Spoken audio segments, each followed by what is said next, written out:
So this is the last update on the iron and clay cowpea food plot. At this point, it's been, how many days ago was June 18th, 2021?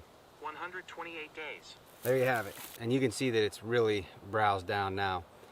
And they didn't touch it until just recently. Maybe this will help somebody, one of y'all that are thinking about planting an iron and clay cowpea food plot, something that I didn't know. And of course it varies, I'm sure, from area to area and deer to deer. And it grew fine, but at the same time, no deer touched it at all.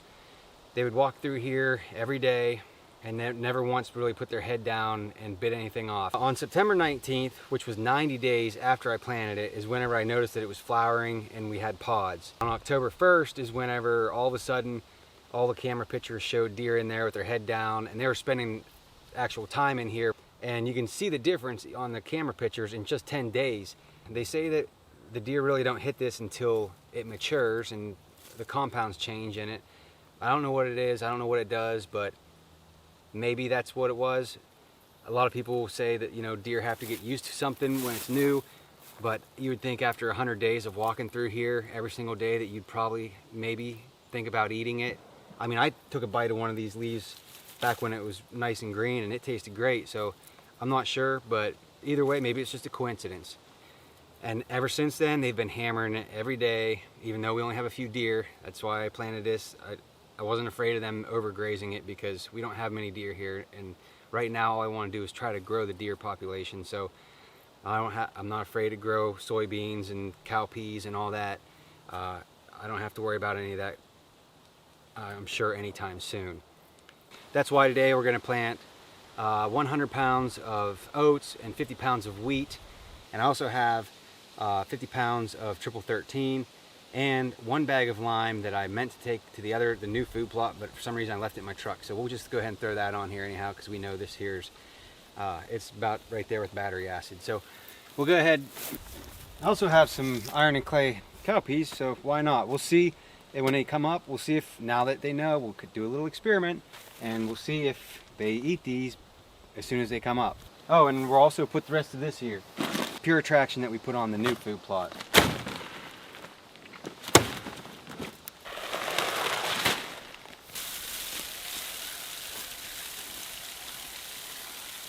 I knew it wasn't going to be fun to walk through, but on the old high step. Look at the size of this beetle. Holy Lord. Look at that thing. Something will eat it. Won't be a turkey though. We don't have those. Coyotes, bobcats, raccoons, dogs. We got all that.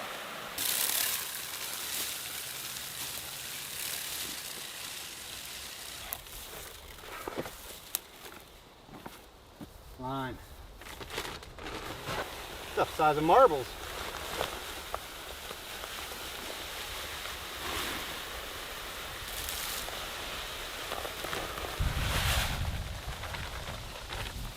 Oops, my notes.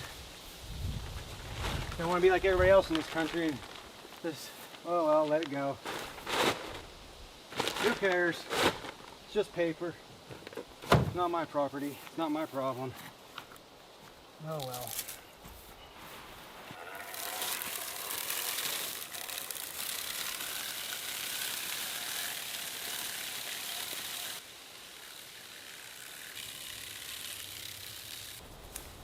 Okay, we're getting to the fun part.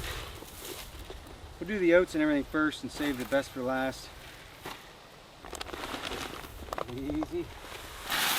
Ooh.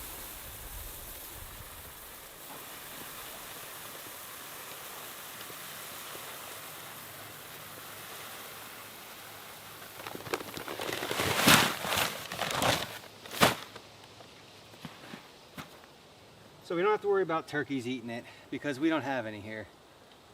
Songbirds, they might eat some of these.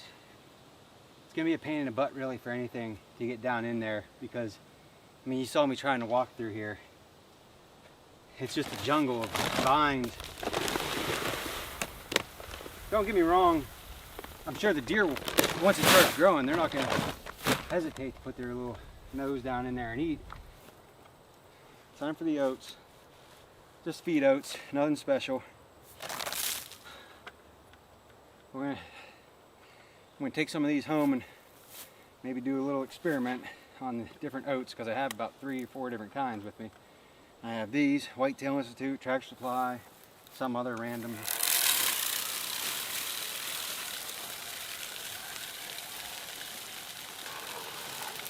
Alright, no need to film the rest. All the same. Spread and seed. I'll see you on the completion. This is it. This is the last bit. We got the Whitetail Pure Traction. Just a little bit. And then I'm going to throw these ironing clay peas on. These are leftovers from this spring, from this food plot. And, whoops.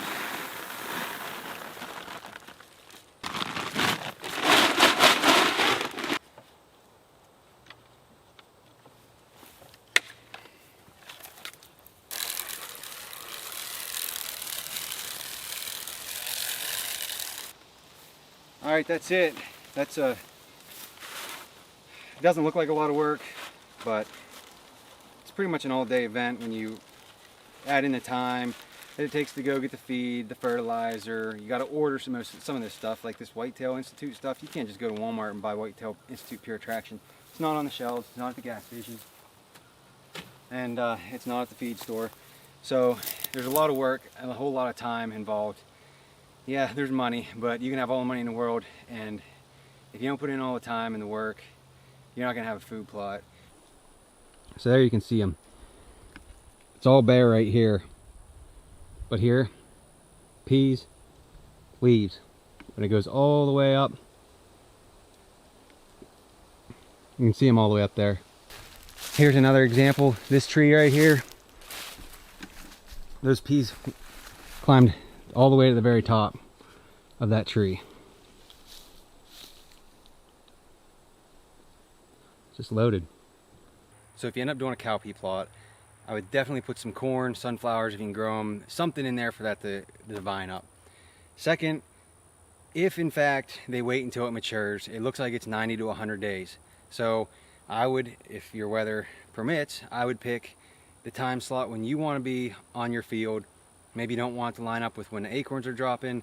Maybe you don't want to line it up with rut. Maybe you want to line it up with just before rut or just before the acorns start dropping.